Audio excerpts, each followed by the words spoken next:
Mesdames, Messieurs, bonsoir. Merci de votre attention. Voici le sommaire de ce journal. Des kits pour une quarantaine de femmes atteintes des fistules obstétricales. La Fondation Claudine Talon donne l'opportunité d'insertion sociale. La remise des matériels a eu lieu à Tanguieta. Prise en charge de la douleur en cancérologie, le 3e congrès africain s'est tenu du 20 au 21 avril à Cotonou. Ils évoquent la nécessité d'administrer désormais des soins palliatifs pour soutenir les malades de leur agonie.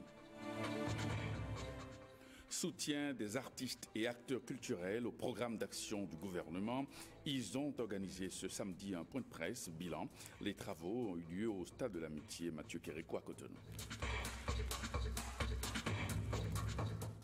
Merci de votre fidélité. La réinsertion sociale, socio-économique des femmes atteintes de fistules obstétricales préoccupe la Fondation Claudine Talon. Les 38 femmes venues de tous les horizons du Bénin et de la sous-région opérées à l'hôpital de Tanguieta ont reçu des kits contenant les nécessaires pour leur permettre de se faire une place dans le milieu respectif. La cérémonie de remise s'est déroulée en présence de Nourdine Safara et d'Olviga Messon.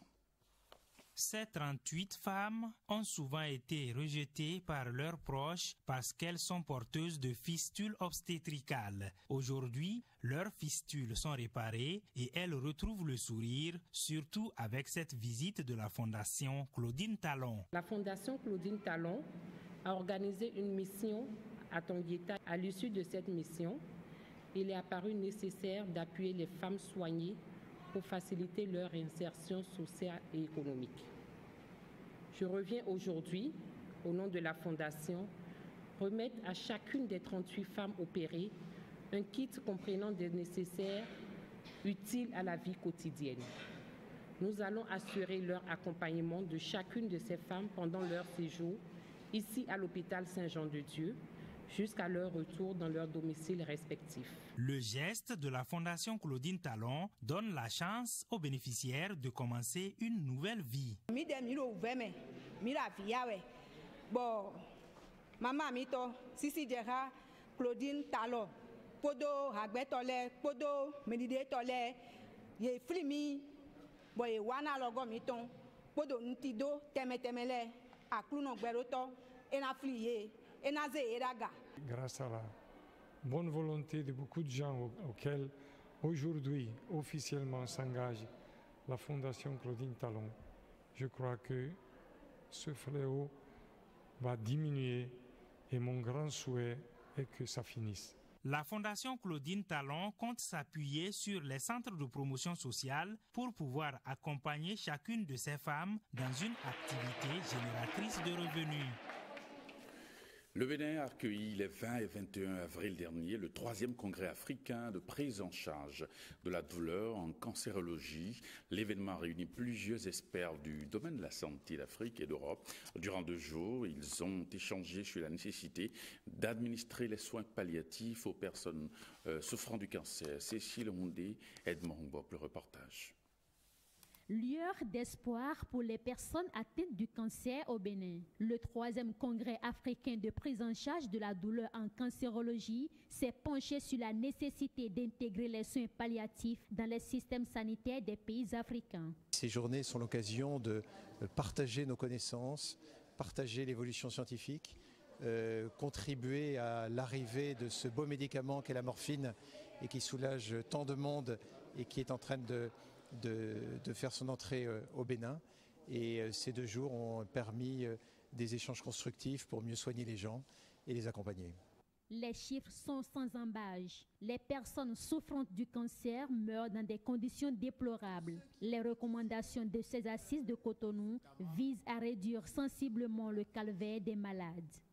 Le premier axe, c'est que nos autorités déclare le cancer comme étant un problème de santé publique. La deuxième recommandation est que l'utilisation et la mise à disposition du sirop de la morphine se fassent de façon plus adéquate avec une certaine célérité. Et nous sollicitons l'écoute, l'oreille attentive de nos autorités pour qu'enfin le problème du cancer et la nécessité d'intégration des soins palliatifs dans la pyramide sanitaire de notre pays en fonction des plateaux techniques soit une réalité. Le cancer, de façon silencieuse, tue beaucoup plus que les maladies endémiques. Un seul moyen pour se prémunir, faire de façon régulière son bilan de santé. Rôle et fonction des acteurs de la chaîne de protection de l'enfant au regard du Code de l'enfant en République du Bénin. C'est bien le titre de la plaquette mise à la disposition du public par la direction de l'éducation surveillée, de la protection sociale des mineurs et les journalistes. Cet outil retrace les grandes phases de procédure lorsqu'un enfant est en conflit avec la loi. Voyons le reportage d'Enoch Kompati de Jules Akoikou. Cet atelier a pour objectif de clarifier les rôles et fonctions des différents acteurs qui interviennent dans la protection de l'enfant en faisant le lien entre le Code de l'enfant en République du Bénin et le mécanisme de référencement. Les institutions de protection des mineurs ont un rôle capital à jouer car elles sont chargées de l'application de la loi. L'expérience démontre que les personnes qui interviennent auprès des enfants doivent être formés et qualifiés de manière à pouvoir adapter leurs pratiques au niveau de développement, à la sensibilité et aux nombreuses spécificités de l'enfant. Et pour y arriver, ils ont élaboré une plaquette qui identifie les grandes phases de la procédure. Mon souhait est qu'au terme des travaux, tous les participants s'approprient le contenu de la plaquette et qu'ils soient en mesure d'appliquer les pratiques positives favorables au bien-être et à la protection de l'enfant. Par son approche et son contenu, cette plaquette vient compléter et renforcer les outils existants au sein des institutions de prise en charge des enfants en situation difficile. Sortir les milliers de jeunes et de femmes de la précarité, c'est le but que vise le projet d'appui au développement du maraîchage. Le lancement officiel des activités de ce projet a eu lieu hier à Cotonou et c'est le ministre de l'Agriculture, de l'Élevage et de la Pêche qui a présidé les travaux. Précieuse à Kouikou, Ramatou Lavani pour le reportage. Contribuer à l'amélioration durable de la sécurité alimentaire et nutritionnelle et à la réduction de la pauvreté rurale, c'est ce qui sous-tend la mise en œuvre de PADMAR. Entendez, programme d'appui au développement du maraîchage. Le PADMAR constitue l'un des projets prioritaires, sinon des projets phares du programme d'action du gouvernement. Sa mise en œuvre va contribuer à l'amélioration de la croissance économique et faire du secteur agricole le principal levier de création de richesses et d'emplois, mission fortement affirmée dans le PAG. Le financement est assuré par un prêt et un don du FIDA, un don du programme d'adaptation des petits producteurs agricoles ASAP et un prêt du Fonds de l'OPEP pour le développement international, OFID, ainsi que par une contribution des bénéficiaires et du gouvernement du Bénin. Ce projet, qui intervient principalement dans le sud Bénin, ambitionne impacter 20 000 bénéficiaires directs, dont 40% de femmes et 50% de jeunes et jeunes adultes. Le PADMAR s'adresse particulièrement aux petits producteurs maraîchers exploitant des superficies de faible taille, de l'ordre de 1/8 d'hectare. Le PADMAR s'adresse également aux ménages agricoles vulnérables, caractérisés par une faible diversification des cultures, mais qui s'intéressent au maraîchage. Et troisièmement, le PADMAR s'adresse aux acteurs de la filière en amont et en aval de la production. Le coût global du projet est de 28,7 milliards de francs CFA et s'étend sur une période de 7 ans. Une question maintenant, comment disposer d'une base de données fiable en termes de projets d'emploi pour les jeunes dans tout le pays? La question préoccupe les autorités chargées des questions d'emploi. Alors, ils ont lancé le processus d'environnement biométrique des jeunes dans les 12e et 13e arrondissements de Cotonou. Jérôme Bo. La phase d'enregistrement biométrique pour le projet Emploi des jeunes PEJ a effectivement démarré ce vendredi 21 avril dans divers arrondissements de la ville de Cotonou. Dans les 12e et 13e, la mobilisation a été forte avec un déplacement massif des jeunes en quête d'emploi sortis pour se faire enregistrer dans les métiers de leur choix. Je suis venue m'inscrire dans le cadre d'un projet de PEJ. Le mardi passé, on était à un examen de qualification. C'est là le président du collectif, il est passé nous donner l'information. Bon, aujourd'hui, je suis au 12e arrondissement pour l'inscription de l'emploi des jeunes, ce que le gouvernement a lancé. Dans le but de toucher encore plus de jeunes en situation de chômage, le comité communal mis en place par l'unité de coordination du projet a initié une rencontre de sensibilisation avec tous les chefs quartiers des 11e, 12e et 13e arrondissements de Cotonou. Nous continuons toujours les sensibilisations parce que après la rencontre avec les CA, il est important que nous rencontrions aussi les sécu. Figurez-vous que nous avons dit que nous voulons des gens de 18 à 35 ans, mais les gens jusqu'à 40 ans, les gens sortent. La rencontre a motivé davantage les élus locaux qui ont à cœur la lutte contre le chômage dans leur localité. Notre maison ne se désemplit jamais par rapport à ces jeunes qui sont à quête de quoi faire. Donc si ce projet-là est arrivé, c'est un ouf de soulagement pour les chefs de quartier que nous sommes. Ce que je vais encore demander par rapport à ça au niveau de l'enregistrement, essayer de renforcer un peu l'équipe dans la mesure où nous allons gongonner. Les gens vont courir parce qu'ils sont pleins, ils sont légions. L'enrôlement biométrique des jeunes du projet Emploi des jeunes PEJ ainsi démarré se poursuit dans les autres arrondissements de la ville de Cotonou et dans toutes les localités du Bénin. Il s'agira à terme d'impacter un nombre important de jeunes. Pour cette opération, chaque arrondissement dispose de 10 jours pour la mobilisation de ces jeunes. La fondation Nefer Kenem et l'ONG Afrique Bien-être ont procédé hier au lancement du projet de réalisation des infrastructures socio-communautaires. Un projet qui vise à offrir à chaque commune du Bénin des salles de classe au profit des apprenants et des enseignants pour une éducation de qualité. Compte rendu, Ulvaeus Balogun, Edmond. 18 modules de salles de classe pour près de 3000 apprenants dans les départements de l'Ouémé et du Plateau.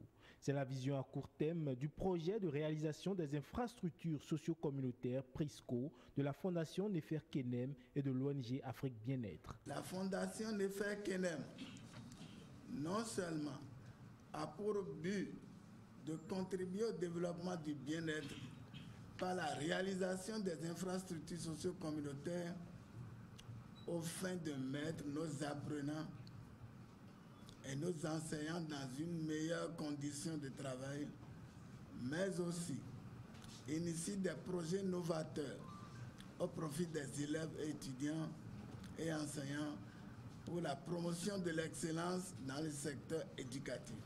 Aucune nation ne peut se bâtir ni se développer sans un système éducatif performant et rigoureux, répondant aux normes modernes de développement. Cette contribution pour un cadre éducatif adéquat est saluée par le représentant de l'autorité ministérielle. Des salles de classe pour nos écoliers, des mobiliers pour nos écoliers, c'est notre vœu le plus ardent. Nous saisissons l'occasion pour adresser les remerciements du ministre des Enseignements maternels et primaires et la reconnaissance du gouvernement et de l'État béninois. L'amélioration du niveau des infrastructures socio-éducatives à travers la mise en œuvre du projet de réalisation des infrastructures socio-communautaires répond donc aux objectifs du développement durable. Les artistes, comédiens et acteurs culturels sont engagés à accompagner les actions du gouvernement dans le domaine culturel. Ils l'ont fait savoir ce samedi à l'occasion d'un point de presse organisé au Stade de l'Amitié. Mathieu Kérékou, Patrick Bénon, Jérôme Bois. À ce point de presse, les acteurs culturels ont fait le bilan des réformes engagées par le gouvernement de la rupture pour le développement socio-économique et politique du pays. Ils saluent la clairvoyance du président Patrice Talon dans la résolution de la crise qui secoue leur secteur, et ce pour plusieurs raisons. La nomination d'un nouveau directeur général du Fonds des arts et de la culture. Deuxièmement, le budget du ministère du Tourisme et de la Culture a connu pour le compte de l'exercice 2017 un accroissement considérable. Troisièmement, le chef de l'État a commandité une mission d'audit au FAC, aux fins de vérification. Des mesures grâce auxquelles les acteurs du monde culturel réitèrent leur engagement à accompagner le PAG. Nous voudrions également saisir cette occasion pour dire haut et fort au président Patrice Talon que le programme d'action du gouvernement, PAG, dans ses volets tourisme et culture, est déjà approprié par nous, acteurs et artistes, et que notre disponibilité pour sa mise en œuvre est totale. Mais ils attirent l'attention de l'autorité sur quelques aspects importants de leur secteur. La mise en conformité effective de l'AOF du FAC avec les propositions de réforme formulées par les acteurs culturels. La nécessité de respecter scrupuleusement et de mettre rigoureusement en exécution le budget du FAC. La nécessité de tenir compte dans la définition du profil devant guider au choix du ministre de la Culture, de la connaissance et de la maîtrise des réalités du monde artistique et culturel. Le nouveau départ, les artistes l'ont bien compris et nous sommes prêts pour le nouveau départ. Par rapport à ça, je voudrais vous garantir que le chef de l'État aura le document dès la semaine prochaine. Les acteurs du monde culturel estiment que les démarches envers leur ministre de tutelle n'ont pas porté fruit. Deuxième assemblée générale de l'ADR-ORTB, amicale des retraités de l'Office de radiodiffusion et télévision du Bénin. Alors cette rencontre a connu la présence de la nouvelle équipe dirigeante de l'Office, Blaise Adampo, Jules Akouekou pour le point. Joie et sourire affichés lors de cette deuxième assemblée générale de l'amicale des retraités de l'Office de radiodiffusion et télévision du Bénin, ADR-ORTB. Principale raison, la présence de l'équipe de la nouvelle direction de l'Office. Nous sommes très contents et c'est pour la première fois que nous avons eu l'occasion d'avoir la visite d'un directeur général avec toute cette envergure, étant donné qu'il est arrivé avec tout son staff, tous les membres du CODIR et tout. C'est une bonne équipe. Nous sommes effectivement au nouveau départ puisque le DG est arrivé avec toute l'équipe. C'est une bonne équipe de rêve qui est très efficace et très exceptionnelle. J'étais heureuse parce qu'il y a longtemps que j'ai vu le DG. Pendant que j'étais encore en service, lui il était à l'Assemblée nationale. Donc quand j'ai appris sa nomination, j'ai été heureuse. Et aujourd'hui, puisque je l'ai vu, je lui ai présenté toutes mes félicitations. Dans une ambiance conviviale, les anciens agents de l'ORTB se donnent rendez-vous pour le 26 octobre 2017, date de la célébration du 27e anniversaire de l'ADR-ORTB. Soutenance de thèse hier à la faculté des lettres et sciences humaines de l'université d'Abomey-Calavi, le doctorant, c'est un journaliste, il est secrétaire général de l'Union des professionnels des médias du Bénin. Huguette Mondelo. La poétique de la déchéance dans le théâtre en Afrique noire francophone de 1990 à 2015. C'est le thème de recherche de Kentosu Armand Adjagbo pour l'obtention du grade de docteur de l'université d'Abomey-Calavi, spécialité lettres modernes, option littérature africaine. La question fondamentale qui a motivé notre recherche est la suivante. Qu'est-ce qui justifie l'érection des phénomènes relevant de la déchéance en objet d'écriture théâtrale? Notre objectif général est d'étudier dans les œuvres comment poétiquement la déchéance se traduit chez ces auteurs. Le directeur de thèse a saisi l'occasion de cette soutenance pour partager avec les membres du jury les qualités du doctorant. Je connais M. Kentosu Armand Adjagbo depuis son inscription au premier cycle. Je n'ai pas tardé à déceler chez le jeune étudiant, trop timide, trop poli à mon goût, l'influence d'une éducation familiale rigoriste, adossée à des préceptes religieux intangible et à un conformisme dogmatique. Mais il était surtout, et il est demeuré, un étudiant sérieux, travailleur, humble. Le jury a félicité Armand Adjagbo pour l'effort fourni et le sérieux dans le travail abattu. Le désormais docteur a obtenu la mention très honorable. Félicitations au secrétaire général et au docteur Armand Adjagbo. Ce 22 avril, le monde entier célèbre la Journée internationale de la protection, une 47e édition placée sous le signe des bonnes pratiques culturelles. Alors, quel est l'état des lieux au plan mondial? William Tchoki nous en parle à travers ce magazine. Elle est la deuxième créature de l'univers après les cieux selon les Écritures saintes. Elle supporte l'humanité, dont tout ce dont les êtres vivants ont besoin, même les micro-organismes, la terre nourricière. Aujourd'hui, elle a une dimension spirituelle, politique, économique. Bref, elle est source de conflits. Aucun pays ne peut dire aujourd'hui qu'il cède un centimètre de son territoire. Bakassi, l'île de Bakassi, entre le Cameroun et le Nigeria, vous en savez quelque chose. La guerre qui oppose l'Israël à la Palestine, c'est la même chose. Elle oppose les peuples pour sa richesse et les intérêts qu'elle procure. Une prise de conscience s'impose, d'où l'instauration de cette journée. Elle remonte aux années 1970. Le sénateur Gaylord Nelson, qui est en même temps un enseignant, il a vu que les impacts des hommes sur le grand écosystème que constitue la Terre, dans 50 ans, si on ne fait rien, la Terre va disparaître et le monde avec. C'est pour cela qu'il a demandé à ses étudiants d'intégrer le volet environnemental dans tous leurs projets de développement et sensibiliser la population à réduire leurs impacts négatifs sur la Terre. 47 ans déjà que cette journée a été dédiée à la protection de la Terre, mais les choses n'ont pas évolué outre mesure. Si déjà on prend l'indicateur qui est la croissance démographique galopante, il y a des menaces.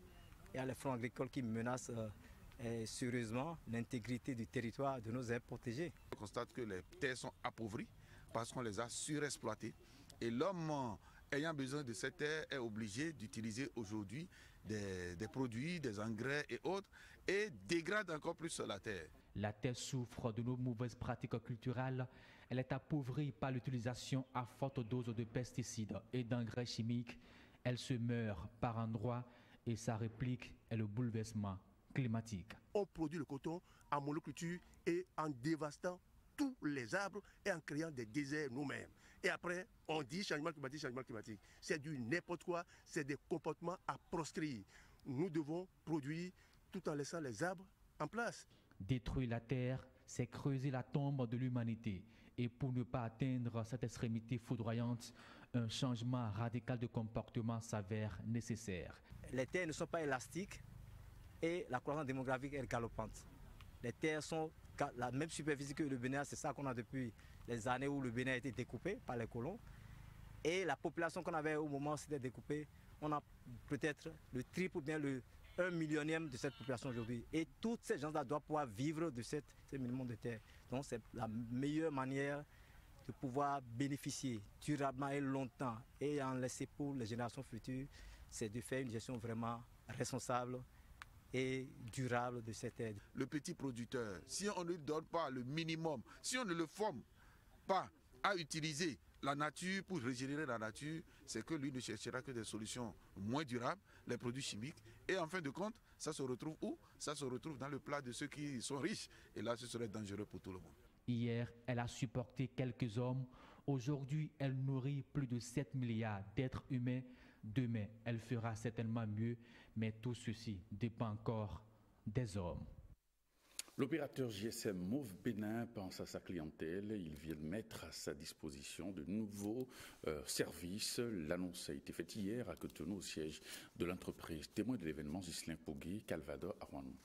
Ou que vous communiquez déjà avec le réseau Move au tarif moins cher à partir de 0,25 francs la seconde. Et pour le faire, il vous suffit de taper la syntaxe étoile 133 étoile montant dièse. Le forfait voix journalier de 100 francs, de 150, de 500 et de 1000 francs qui vous permet de communiquer vers tous les réseaux au Bénin. Les forfaits hebdomadaires valables 7 jours, de 2500, de 4500 et de 7500. Vous pouvez l'offrir à un autre abonné Move en tapant la syntaxe étoile 133, étoile montant, étoile le numéro de l'abonné à qui vous voulez l'offrir, dièse, l'offre promo Internet jour. Pour en bénéficier, il vous suffit de taper la syntaxe étoile 375, étoile 1, étoile 4 dièse. Et vous bénéficiez des 2 forfaits Internet actuellement en promo, à savoir le forfait de 200 mégas qui coûte seulement 150 francs et le forfait de 500 mégas qui coûte 300 francs. Vous êtes à court de forfait Internet, il vous suffit de taper juste la syntaxe étoile 375, étoile 9 dièse et vous pouvez passer les forfaits Move à lancer la 4G. Pour en bénéficier, là nous lançons un appel à nos abonnés précisément de Cotonou et de Calavi de bien vouloir se rapprocher de nos agences pour faire d'abord le changement de la SIM qui ne coûte que 0 francs. Et après le changement de votre SIM, il faut taper la syntaxe étoile 444 dièse. Vous qui avez encore des doutes, quelles qu'elles soient, de bien vouloir vous rapprocher de nos agences ou de nos franchises ou d'appeler le call center au 1919 pour une prise en charge globale. 300 enfants venus des quartiers déshérités de Cotonou, repartis en 26 équipes, ont pris part à la journée de foot, une compétition remportée par Lopez FC au centre Omnisport Soweto d'Akwakwa. Ce tournoi vise à donner le goût du foot aux gamins de la rue. Précision avec Hugues Souzounon et Rosemont Tiakwe. On part du principe que il faut s'intéresser à la base de la jeunesse, et la base de la jeunesse, c'est ce que nous venons de voir à l'instant. Ce sont des enfants qui se sont fait plaisir depuis ce matin. Les organisateurs du tournoi international des centres de formation donnent une nouvelle vie au foot de rue en réunissant autour du ballon des apprentis footballeurs venus des quartiers difficiles de Cotonou. La présence ou la présence de tous les autres copains qui sont là, c'est justement d'encourager le football de la rue qui, à mon avis, a disparu depuis pas mal d'années en Afrique. Ce qui fait en sorte aujourd'hui qu'on a du mal à effectivement avoir des joueurs d'exception. Et aujourd'hui, cette occasion permet aussi aux jeunes de se confronter, de se mesurer, et non seulement ça, de les mettre dans les dispositifs du football de la compétition. Et c'est une bonne chose pour la jeunesse africaine, et c'est quelque chose qui doit se renouveler souvent, tout simplement pour permettre aux jeunes de se côtoyer, non seulement de se côtoyer socialement, et puis ça leur permet aux petits aussi de grandir d'une bonne façon. Grandir autour des loisirs sains, mais surtout se faire plaisir en jouant au foot. À cet événement qui est davantage social que sportif, la volonté c'était vraiment de permettre aux enfants, cette période de congé de Pâques, de pouvoir profiter d'une journée où ils viennent s'amuser autour du football, dans une compétition qui était avant tout amicale et où l'objectif était de venir passer un bon moment ici à Akpakpa au centre sportif Soweto. Les enfants ont atteint leur objectif grâce à la fondation MTN qui veut continuer par investir dans le sport. Nous avons décidé d'accompagner cet événement tout simplement parce que ça exprime les valeurs de la fondation, les valeurs que nous retrouvons au niveau du sport. Le sponsoring apportera une plus-value à nos différentes disciplines sportives. Eh bien, ce journal s'achève. Merci pour votre fidélité, votre attention. À 23h, Jérôme Mouba pour le JT Soir. Mais déjà, vous pouvez faire un tour sur notre plateforme www.ortb.bj et vous allez retrouver l'édition qui vient de s'achever. Merci et bonne soirée chez vous.